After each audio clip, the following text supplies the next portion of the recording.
ጌታችን ኢየሱስ ክርስቶስ በአካል ወደ ሰማይ ሲያርግ በምድር የስበት ሕግ አልተገዛም። ለመሆኑ በአብ ቀኝ ተቀመጠ ሲባል ምን ማለት ነው? እግዚአብሔር ግራና ቀኝ ያለው ወይስ ይህ የስልጣኑ የክብር መገለጫ ነው? ሰላም የወንጌል ሚዲያ ተከታዮች፣ እንኳን ለጌታችን ለመድኃኒታችን ለኢየሱስ ክርስቶስ ከ9ኙ አበይት በዓላት አንዱ ለሆነው ለበዓለ ዕርገት በሰላም አደረሳችሁ። በዚህ ቪዲዮ የዕርገትን ምስጢርና ትርጉም የቅዱሳን አበውን አስተምሮ በዝርዝር እንመለከታለን። እስከ መጨረሻው አብራችሁን ቆዩ። ከወደዳችሁት ላይክ አድርጉ። ለቻናላችን አዲስ ከሆናችሁ ሰብስክራይብ እያደረጋችሁ ቤተሰብ ሁኑ። ዕርገት ከጌታችን ከአምላካችን ከመድኃኒታችን ከኢየሱስ ክርስቶስ 9ኙ አበይት በዓላት አንዱ ነው። ዕርገት የሚለው ቃል አረገ ከሚለው የግዕዝ ግስ የወጣ ሲሆን ትርጉሙም ከታች ወደ ላይ መውጣት፣ ከፍ ከፍ ማለት፣ ማረግ ማለት ነው። ዕርገት ሲባል ማረግን፣ ከፍ ከፍ ማለትን፣ ወደ ላይ መውጣትን ያመለክታል። በዓለ ዕርገትም ጌታችን መድኃኒታችን ኢየሱስ ክርስቶስ በዚህ ዓለም የነበረውን የማዳኑን ሥራ ጨርሶ ወደ ላይ መውጣቱና በቀደመ ክብሩ በአብ ቀኝ መቀመጡ የሚከበርበት በዓል ነው። ለዚህም መሰረት እንዲሆን አርዮስን ለማውገዝ በኒቅያ የተሰበሰቡት ቅዱሳን አበው በክብር ወደ ሰማይ አረገ፣ በአባቱ ቀኝ ተቀመጠ ብለው ዕርገቱን በቅዱሳን መጻሕፍት ዋቢነት አስረግጠው ደንግገዋል። ዕርገቱ የትህትና ስራው የመፈጸሙ ምልክት ነው። አምላካችን ሁሉን የሞላና በሁሉም ቦታ የሚኖር ነው። ስለዚህ ጌታችን በባህሪው መውጣትና መውረድ የለበትም። ወረደ፣ ተወለደ ሲባል ፍጹም ሰው መሆኑንና የትህትና ስራውን መፈጸሙን ከመናገር ውጭ ከዙፋኑ ተለየ ማለት እንዳልሆነ ሁሉ አረገ፣ ወጣ ሲባልም ከሰማያዊው ዙፋኑ ተለይቶ ነበር ማለት አይደለም። በምድር ላይ ሊሰራ ያለውን ሁሉ መፈጸሙን ያመለክታል እንጂ። እንዲሁም ጌታችን በዕርገቱ ምክንያት ከቤተ ክርስቲያን የተለየበት ጊዜ የለም። ነገር ግን ዕርገቱ በስጋው የተደረገውን ዕርገቱን ያመለክታል። ይህም ዕርገት ቅዱስ ስጋው በምድር የስበት ቁጥጥር የማይያዝ ለመሆኑ አስረጅ ነው። በሌላ በኩል ደግሞ አምላካዊ ስልጣኑን ያሳያል። የጌታችን የመድኃኒታችን የኢየሱስ ክርስቶስ ዕርገቱ በምድር ላይ የሚሰራውን የትህትና ስራው የመፈጸሙ ምልክት ነው። ዕርገቱንም ልበ አምላክ ቅዱስ ዳዊት በእልልታና በመለከት ድምፅ ላረገው ለአምላካችን ለጌታችንና ለመድኃኒታችን ለኢየሱስ ክርስቶስ ምስጋና አቅርቡ እንዳለው በታላቅ ክብር እልልታና ምስጋና ነው። እንዲሁም ምርኮውን በምርኮህ ወደ አርያም ወጣህ፣ ለሰው ልጆችም ጸጋህን ሰጠሃቸው እንዳለው ጌታችን የድል ዕርገትን ያደረገው ወደ ባሕሪ አባቱ ቀኝ ነው። በሱ ዕርገት የጸጋ መንፈስ ቅዱስና የዳግም ምጽአት ተስፋዎች ተሰጥተውናል። የሱ ዕርገትም ለነፍሳችን ዕርገት ወይም ለዕርገተ መንግሥተ ሰማያት አርያ ሆኖናል። ሐዋርያው ቅዱስ ጳውሎስ ለተሰሎንቄ ክርስቲያኖች በጻፈው መልእክቱ ይህንን ያስረዳል። ከዚህ በኋላ እኛ ሕያዋን ሆነን የምንቀረው ጌታችንን በአየር እንቀበለው ዘንድ ከሱ ጋር በደመና እንነጠቃለን ብሏል። ቅዱስ ያሬድም ዝማሬ በተባለው መጽሐፉ የጌታችንን ማዳን ከጽንሰቱ ጀምሮ እስከ ዕርገቱ ብሎም እስከ ዳግም ምጽአቱ ከብሉይና ከሐዲስ ኪዳናት እያጣቀሰ አምልቶና ስፍቶ በተናገረበት የምስጋና ክፍል እንዲህ ብሏል። በደመና ወደ ሰማይ አረገ፣ የድንግልን ማኅፀን የፈታ፣ ለእስራኤል ልጆች መናን ያወረደ፣ ሶስናን ከረበናት እጅ ያዳነ፣ በደመና ወደ ሰማይ አረገ ብሏል። አረገ መባሉ የሌለበት ቦታ ኑሮ ካለበት ወደ ሌለበት ቦታ ሄደ ማለት አይደለም። የማዳን ስራውን ፈጽሞ ወደ ባሕሪ አባቱ መመለሱን የማዳን ስራውን መፈጸሙንና በስጋ በክብር ማረጉን ለመግለጽ ነው። ጌታችን መድኃኒታችን ኢየሱስ ክርስቶስ በደመና አረገ ሲል በክብር ማረጉን ልዕልናውን መግለጹ ነው። ደመና ክብሩና ልዕልናው ነውና በደመና አረገ መባሉ በእመቤታችን ጀርባ መታዘሉን ለመግለጽ ነው። ደመና ተብላ የተገለጠችው እመቤታችን ቅድስት ድንግል ማርያም ናት። ከማርያም በነሳው ስጋ አረገ ማለት ነው። ነቢየ እግዚአብሔር ኢሳይያስ እነሆ እግዚአብሔር በፈጣን ደመና ተቀምጦ ወደ ግብፅ ይመጣል ብሎ አስቀድሞ በትንቢቱ የተናገረላት ደመና እመቤታችን ናት። ሊቁ ቅዱስ ያሬድም ደመናስ የሚላት አምላክን በጀርባዋ የተሸከመችው ማርያም ናት በማለት ያስረዳል። ስለዚህ በደመና አምድ አረገ ሲል ከድንግል ማርያም በተዋሃደው ስጋ ወደ ሰማይ አረገ ማለት ነው። ልበ አምላክ ክቡር ዳዊት በምስራቅ በኩል ወደ ሰማይ ሰማያት ለወጣ ላረገ ለእግዚአብሔር ዘምሩ፣ የኃይል የሆነውን ቃሉን ይሰጣል ብሎ የዘመረው ይህንኑ ያጠይቃል። በምስራቅ የተባለች የድንግልን ስጋ ተዋህዶ አርጓልና። በዓለ ዕርገት በኢትዮጵያ ኦርቶዶክስ ተዋሕዶ ቤተክርስቲያን በየዓመቱ በታላቅ መንፈሳዊ ክብር ከሚከበሩት በዓላት አንዱ ነው። በዓሉ የሚውልበት ዕለት ሐሙስን ወይም ከበዓለ ትንሣኤ 40ኛው ቀን አይለቅም። የዘንድሮው የ2018 የጌታችን ዕርገት ግንቦት 13 ቀን ነው። የጌታችን ዕርገት ከትንሣኤ በኋላ በ40ኛው ቀን ወይም በስድስተኛው ሳምንት ሐሙስ የሚከበረው ቅዱስ ሉቃስ በሐዋርያት ሥራ ላይ ደግሞ 40 ቀን አያችሁት፣ ስለ እግዚአብሔር መንግሥት ነገር እየነገራችሁ በብዙ ማስረጃ ከሕማማቱ በኋላ ሕያው ሆኖ ለእነሱ አሳያቸው በማለት የጻፈውን መሠረት በማድረግ ነው።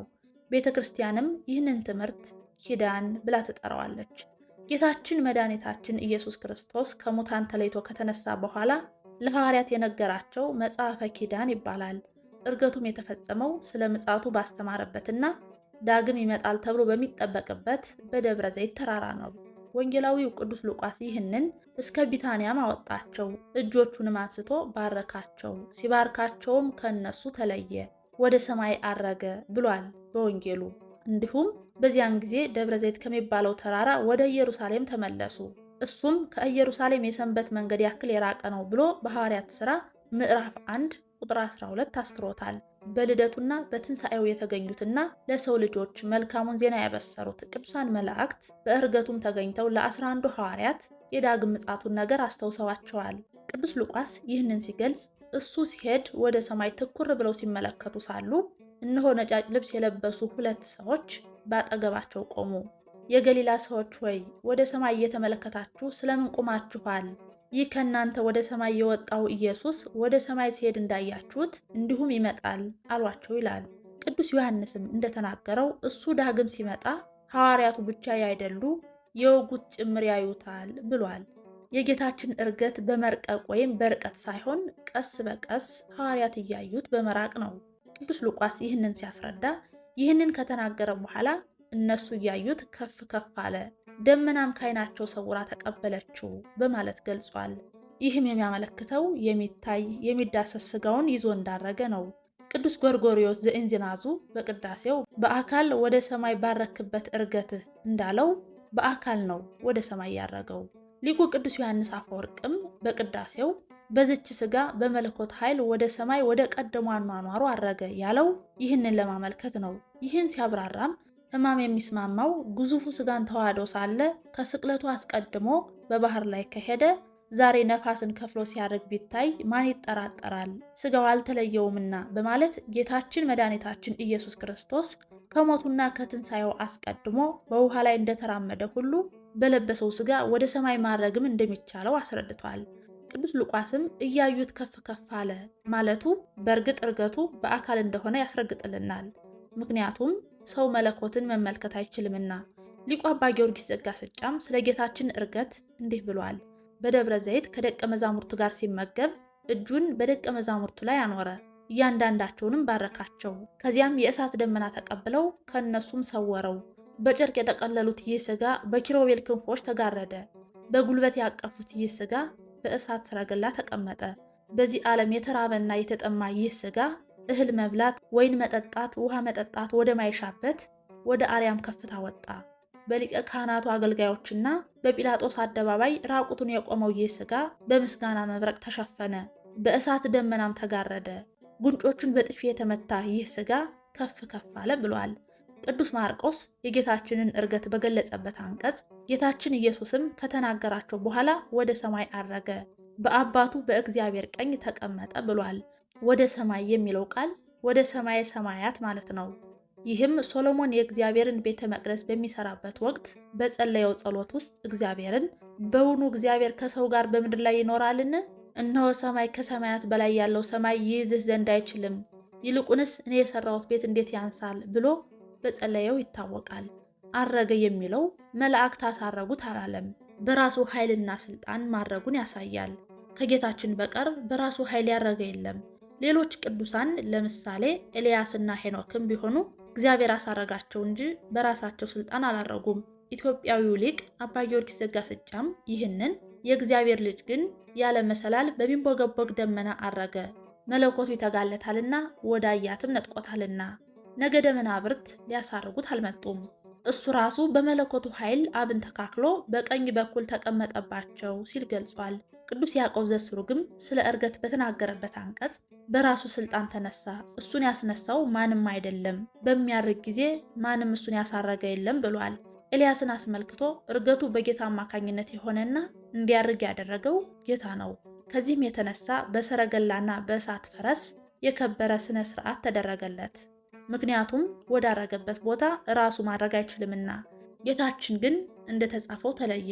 ወደ ላይ ለመነሳት ምንም አይነት መንኮራኩር አላስፈለገውም። በአንድ ቦታ በተወሰነ ጊዜ የሚቀመጠው ሰው በአጋዥ መውጣት ያስፈልገዋል። ምክንያቱም የሰው ልጅ ብቻ ነውና። የእግዚአብሔር ልጅ ግን ራሱ እግዚአብሔር ነውና መንኮራኩር አያስፈልገውም በማለት የእሱ ዕርገት በራሱ ስልጣን መሆኑን አብራርቷል። ጌታችን በዕርገቱ በአብ ቀኝ ተቀመጠ መባሉ ለእግዚአብሔር ግራና ቀኝ ታችና ላይ ኑሮት ሳይሆን ወደ ቀደመ ክብሩ መመለሱንና በስልጣን እኩል መሆናቸውን የሚያስረዳ ነው። ሐዋርያው ቅዱስ ሉቃስ በፊልጵስዩስ ምዕራፍ 2 ቁጥር 7 ላይ ነገር ግን የባሪያን መልክ ይዞ በሰው ምሳሌ ሆኖ ራሱን ዝቅ አደረገ፣ እንደ ሰውም ሆኖ ራሱን አዋረደ የሚለው ቃል ጌታችን በስጋዊው ራሱን በፈቃዱ ዝቅ አደረገ እንጂ በክብር ከአብና ከመንፈስ ቅዱስ ጋር እንደማይለይ ያስረዳል። በቤተ ክርስቲያን አስተምሮ መሰረት በአብ ቀኝ ተቀመጠ ማለት በስልጣን አንድ መሆኑን ያሳያል።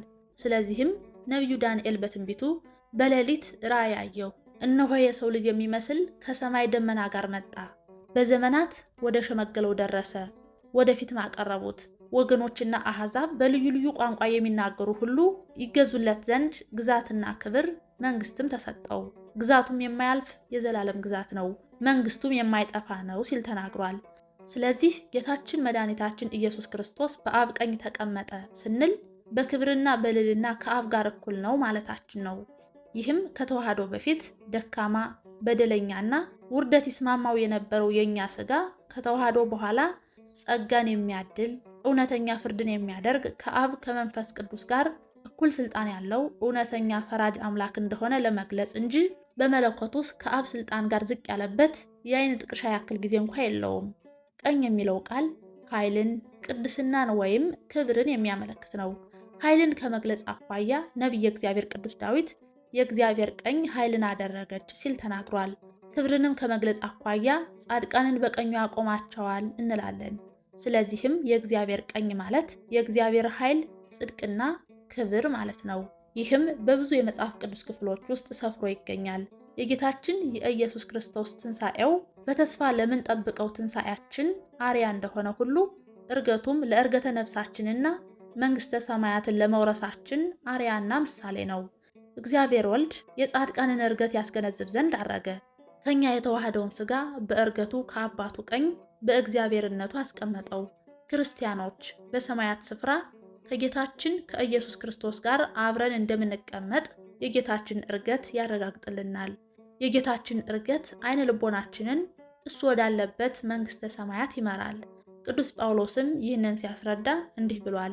ከክርስቶስ ጋር ከተነሳችሁ ክርስቶስ በእግዚአብሔር ቀኝ ተቀምጦ ባለበት በላይ ያለውን እሹ፣ የላይኛውን አስቡ፣ በምድር ያለውን አይደለም። እናንተ ፈጽማችሁ ሞታችኋልና ሕይወታችሁም ከክርስቶስ ጋር በእግዚአብሔር ዘንድ የተሰወረች ናትና፣ ሕይወታችሁ ክርስቶስ በሚገለጥበት ጊዜ ያን ጊዜ እናንተ ደግሞ ከእሱ ጋር በፍጹም ክብር ትገለጣላችሁ ብሏል። ጌታችን ኢየሱስ ክርስቶስ ስለ ዕርገቱ የተስፋ ቃል ኪዳን ሰጥቶ ነበር። ለምሳሌ እኔ ብሄድ ይሻላችኋል፣ እኔ ካልሄድኩ ጲራቅሊጦስ ወደ እናንተ አይመጣምና እኔ ከሄድኩ ግን እሱን እልክላችኋለሁ ብሏል። እሱ በአካል ሲለያቸው የሐዘን ስሜት እንዳይሰማቸው የሚያጽናና መንፈስ እንደሚልክላቸው ከሞቱ አስቀድሞ አብ በስሜ የምልከው መንፈስ ቅዱስ የሆነው አጽናኝ እሱ ሁሉን ያስተምራችኋል፣ እኔ የነገርኳችሁን ሁሉ ያሳስባችኋል ብሎ ነግሯቸዋል። ከምድራዊ አስተሳሰብና ከስጋ መንፈስ እንዲላቀቁ እነሆ አባት የሰጠውን ተስፋ እኔ እልክላችኋለሁ፣ እናንተ ግን ኃይልን ከላይ እስክትላበሱ ድረስ በኢየሩሳሌም ከተማ ቆዩ ብሏቸዋል። ይህንን ተስፋ በማመን ጌታችን ሲያርግ ወደ ሰማይ ትኩር ብለው ይመለከቱ የነበሩት ደቀ መዛሙርት በ50ኛው ቀን መንፈስ ቅዱስ ወርዶላቸዋል። እኛም ዕርገቱን እያሰብን ዓይናችንን ወደ ሰማይ እናነሳለን። የራሳችንን ዕርገት ተስፋ እያደረግን ልባችንን ወደ ሰማያዊው ሕይወት ከፍ ከፍ እናደርጋለን። በክብር ያረገ አምላክ ከትንሣኤ ሙታን በኋላ ያለውን ዕርገታችንን የክብር ያደርግልን። ለዛሬው እዚያ በቃን። ከወደዳችሁት ላይክ አድርጉ። ለቻናላችን አዲስ ከሆናችሁ ሰብስክራይብ እያደረጋችሁ ቤተሰብ ሁኑ። በቀጣይ እስክንገናኝ ቸር ሰንብቱ።